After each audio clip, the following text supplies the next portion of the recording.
बच्चों, ये जो साइंस का है ये प्रैक्टिस क्वेश्चन पेपर है और इसी तरह से आपके बोर्ड एग्ज़ाम भी आते हैं। आपने प्री बोर्ड के भी क्वेश्चन अटैम्प्ट करे हैं। बहुत सारी थ्योरीज पढ़ने के बाद भी मार्क्स अच्छे नहीं आते क्योंकि हमें पता ही नहीं होता कि हमें किस तरह से अपने आंसर्स अटैम्प्ट करने हैं। और क्योंकि अब बोर्ड के एग्ज़ाम जो हैं वो काफ़ी टफ भी हो चुके हैं। तो चलिए, इसका फर्स्ट पार्ट जो है इसमें MCQs दिए हुए हैं 1 to 20। ठीक है, 1 मार्क के हैं। इसको हम अटैम्प्ट करते हैं और सीखते हैं कि हमें किस तरह से इनको सॉल्व करना है। फर्स्ट क्वेश्चन जो है उसमें दिया है, in electrolysis of water the mass ratio of hydrogen and oxygen gases liberated at the electrodes. आपने ये वाला एक्सपेरिमेंट पढ़ा हुआ है अपनी NCERT में। ठीक है, कि जब एक हाइड्रोजन मॉलिक्यूल यानी कि एक H2O ब्रेक डाउन होता है तो हमें क्या मिलता है, 2 हाइड्रोजन के एटम मिलते हैं और एक ऑक्सीजन एटम मिलता है। हाइड्रोजन का एटॉमिक मास कितना होता है, 1। 2 हाइड्रोजन मिल रहे हैं तो टोटल एटॉमिक मास आपका कितना बना, 2। ठीक है, उसके बाद ऑक्सीजन, ऑक्सीजन का एटॉमिक मास कितना होता है, 16, क्योंकि यहाँ पे एक ही एटम है। तो रेशो बना लो, हाइड्रोजन टू ऑक्सीजन, 2 हो गया हाइड्रोजन का और 16 हो गए आपके ऑक्सीजन के। सिंपलेस्ट रेशो निकालते हैं, आंसर क्या आएगा, 1:8। तो इसका थर्ड जो होगा वो राइट आंसर होगा। सेकेंड क्वेश्चन है, the body of human beings works with in the pH range of. ठीक है, इसका सिंपल सा आंसर है 7.0 to 7.8 पर जो होती है वो ह्यूमन बॉडी जो इस pH रेंज पे काम करती है। जो ब्लड का pH होता है वो इसी पे मेंटेन रहता है और मोस्ट ऑफ द जो हमारे एंजाइम्स होते हैं जो हमारी बॉडी में लाइफ प्रोसेस के लिए केमिकल रिएक्शंस होते हैं, ठीक है, तो इन सब को मेंटेन करने का, इस एंजाइम के एक इन्वायरमेंट को मेंटेन करने के लिए जो pH चाहिए होता है उसका रेंज क्या होता है, 7.0 to 7.8।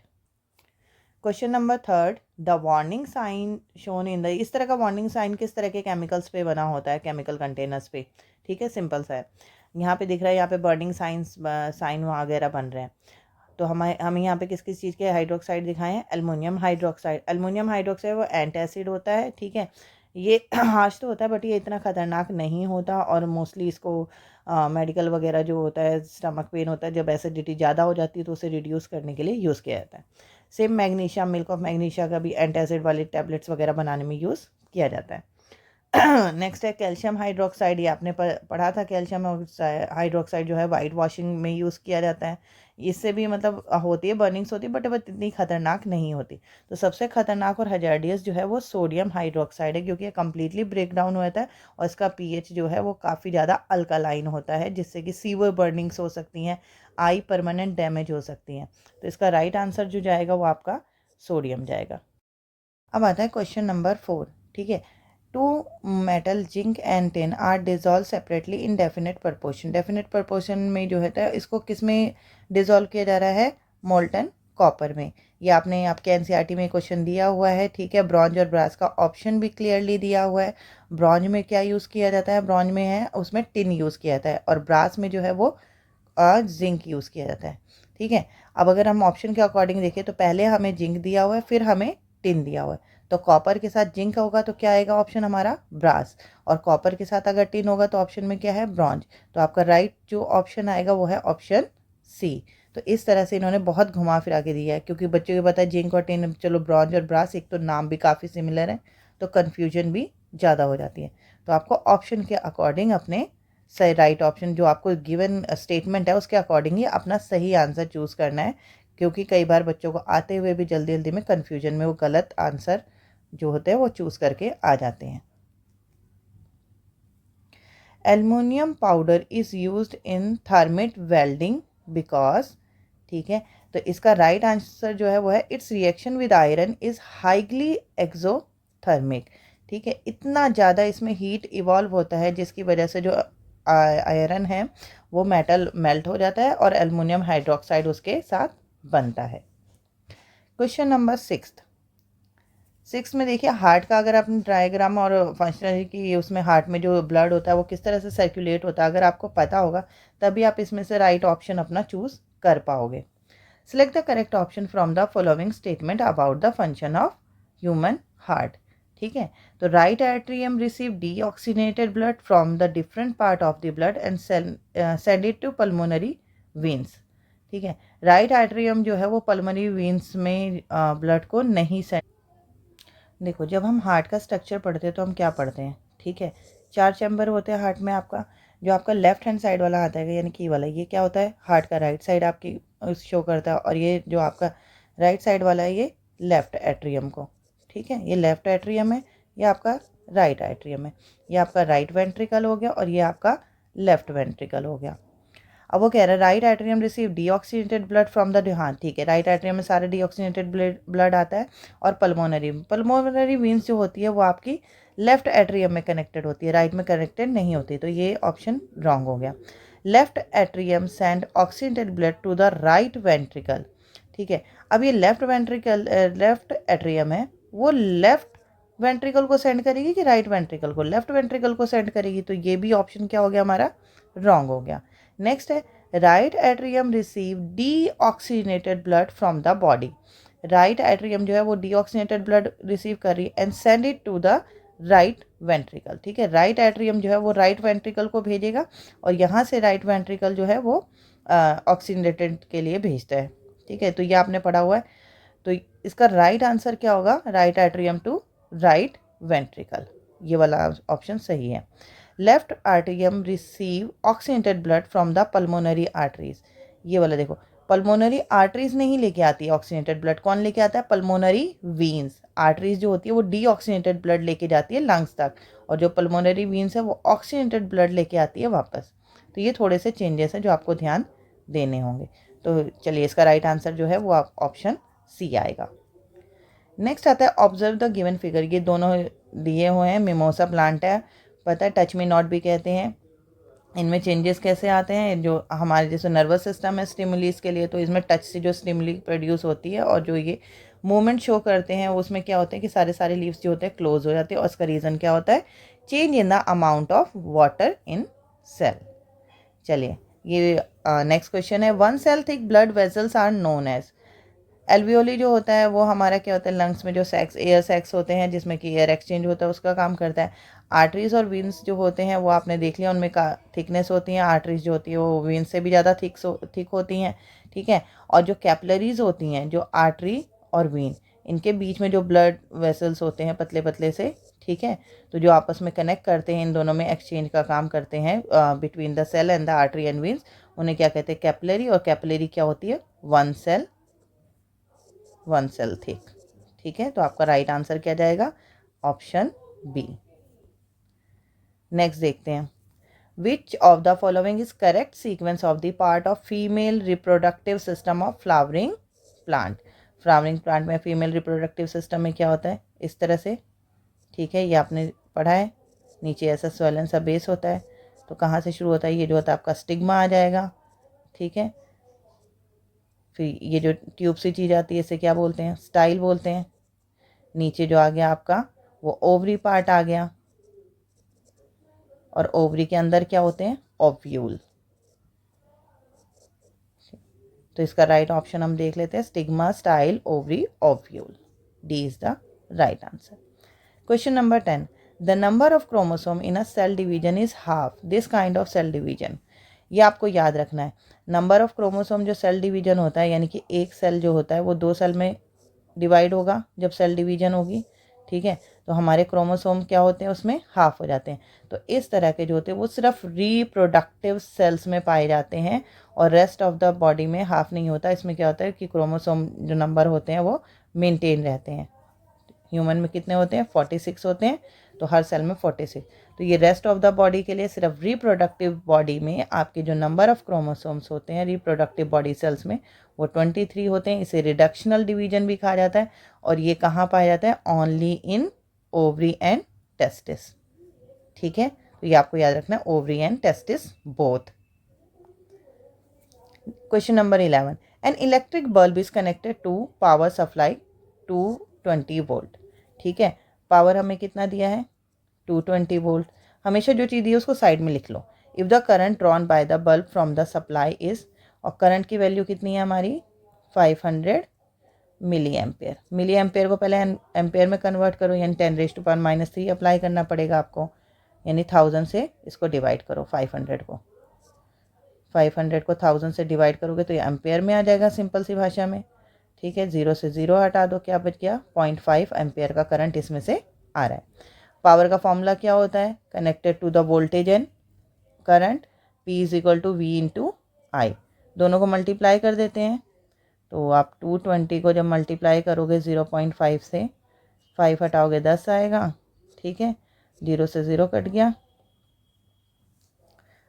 अब 22 को अगर 5 से मल्टीप्लाई करते हैं तो आंसर क्या आएगा हमारा 110 वाट। सिंपल सा था। नेक्स्ट ये हमें रजिस्टर बने हुए हैं, आपस में कनेक्शन दिखा रखा है और हमें बताना है कि ये जो 2 पॉइंट है ना 1 और 2, इनके बीच में जो टोटल इफेक्टिव रेजिस्टेंस होगा वो कितना होगा। देखो अगर डायग्राम इन्होंने कहा है कि ये सारे के सारे जो है वो सीरीज़ में है, बट अगर आप ध्यान से ऑब्जर्व करते हो तो ये तीनों तो सीरीज़ में है, बट ये इन दोनों के बीच में कनेक्टेड है जो कि पैरेलल बना रहा है। यानी कि अगर आप सिंपल भाषा में देखो तो ये एक रेजिस्टेंस ऐसे है, ठीक है, और ये जो 3 रेजिस्टेंस इसके साथ जा रहे हैं, यानी कि 1 2 और ये 3, ये कुछ इस तरह का बना रहे हैं। यानी कि ये तीनों सीरीज़ में और ये इसके साथ पैरेलल है, और ये मेरा पॉइंट 1 है और ये मेरा पॉइंट 2 है। तो ये आपने इफेक्टिव रेजिस्टेंस निकालना है, ठीक है। उसके बाद चलिए सॉल्व करते हैं।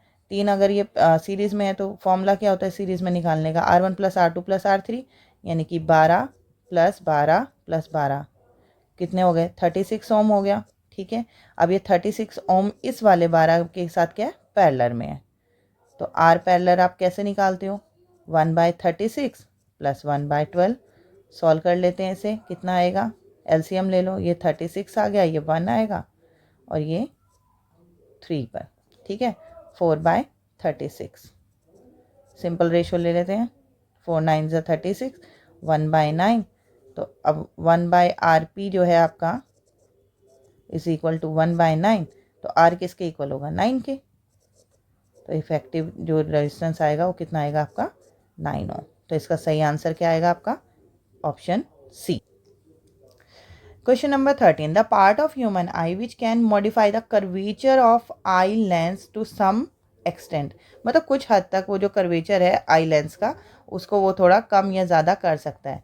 तो आपको पता है आपका लेंस जो होता है, ठीक है, आइस के स्ट्रक्चर में किससे कनेक्टेड होता है, ठीक है। आप जब आई का डायग्राम पढ़ते हो तो ये मसल्स जो होते हैं इनको क्या बोलते हैं, सिलियरी मसल्स, ठीक है।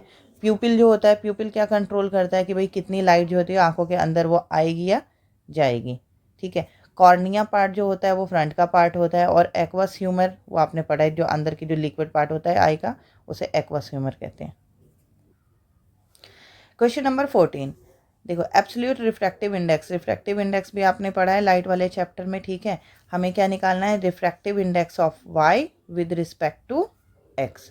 तो वाई का एक्स के साथ निकालना है, तो हम लिख सकते हैं refractive index of Y upon x.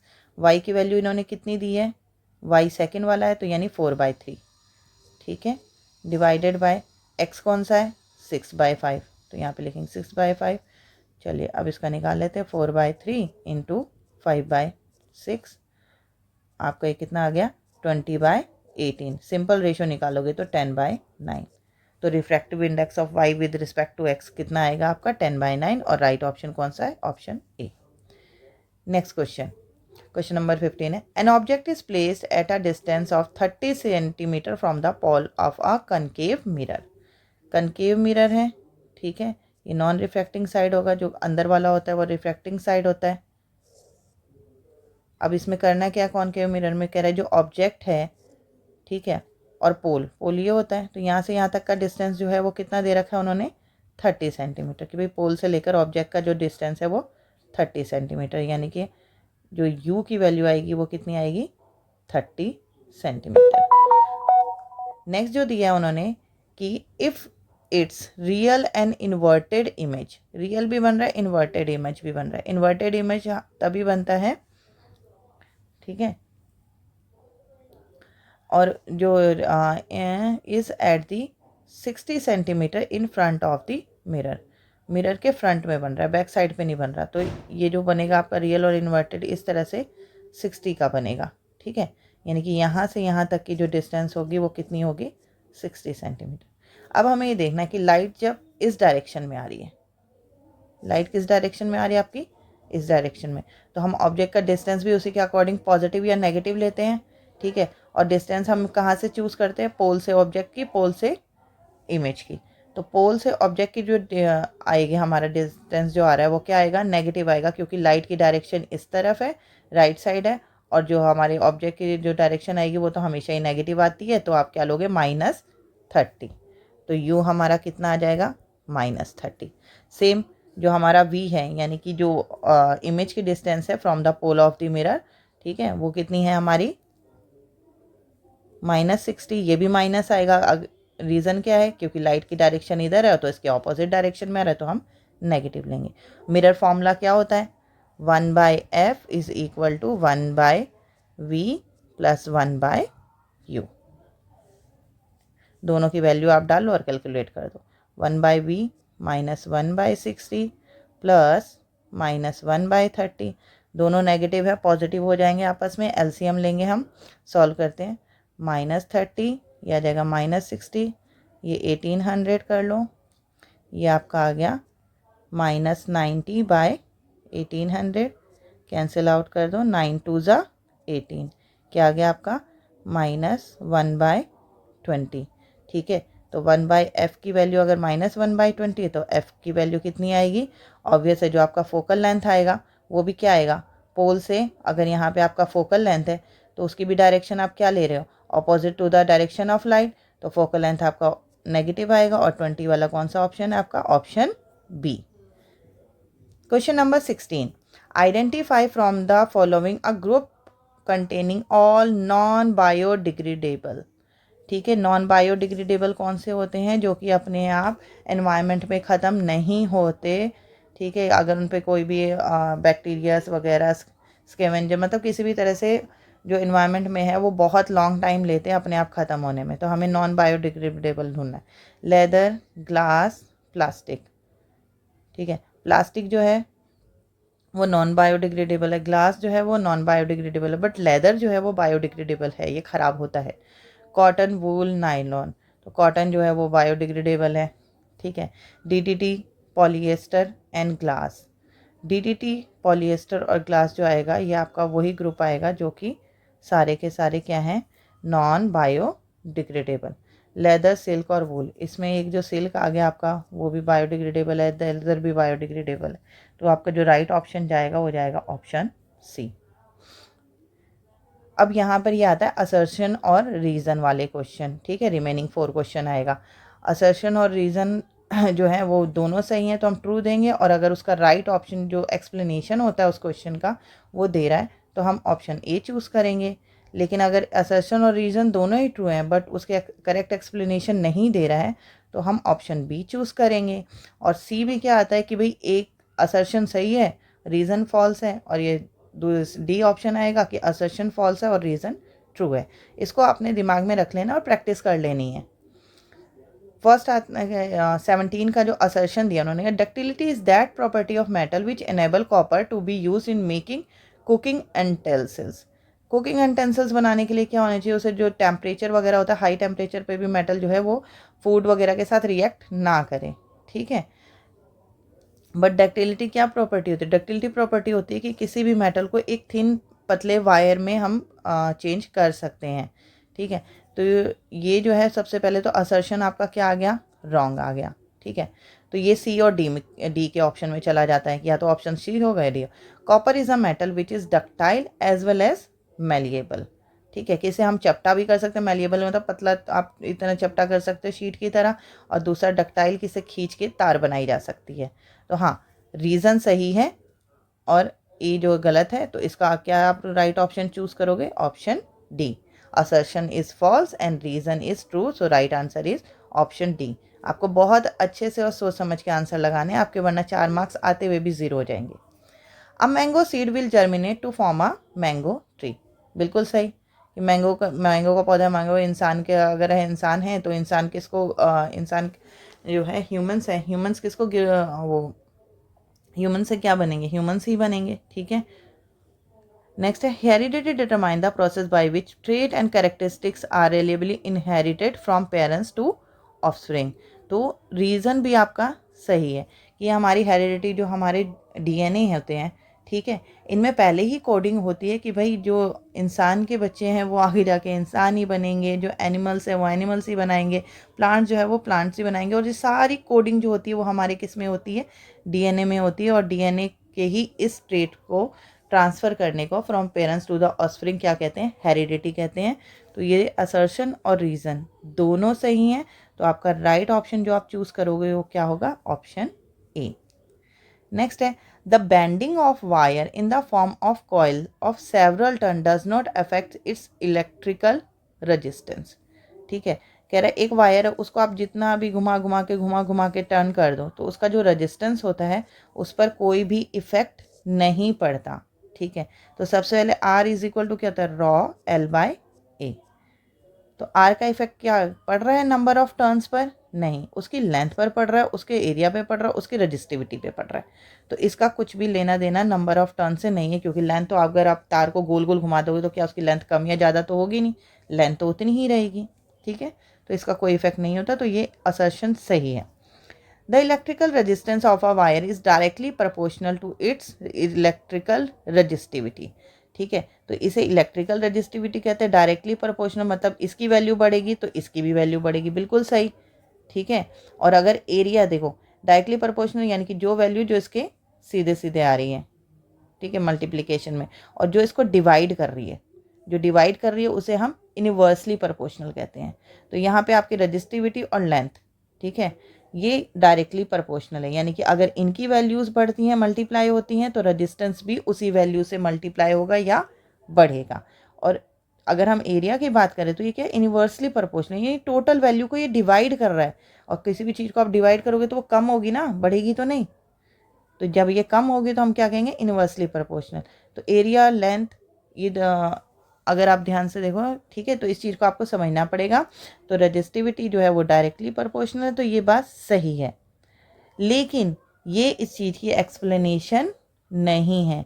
तो आप कौन सा ऑप्शन चूज़ करोगे, असर्शन भी सही है, रीज़न भी सही है, but it is not the clear explanation of assertion, तो ऑप्शन बी चूज़ करना है। लास्ट बचा है animal will not get energy if they eat coal as food. ठीक है, तो एनिमल्स अगर कोल खाते हैं तो उन्हें फूड, जो हमें फूड खाने से एनर्जी मिलती है एनिमल्स को, ह्यूमंस को, ठीक है, वो कोल खाने से नहीं मिल सकती। Specific enzyme are needed for the break down of particular food, बिल्कुल सही है, असर्शन भी सही है, रीज़न भी सही है।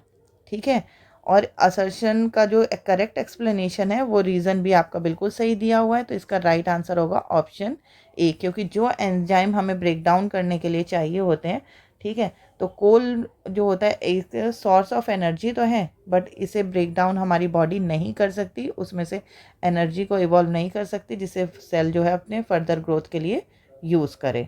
तो इसका राइट ऑप्शन आप क्या चूज़ करोगे, ए। थैंक यू, फिर नेक्स्ट टाइम में हम नेक्स्ट सेशन लेके आएंगे।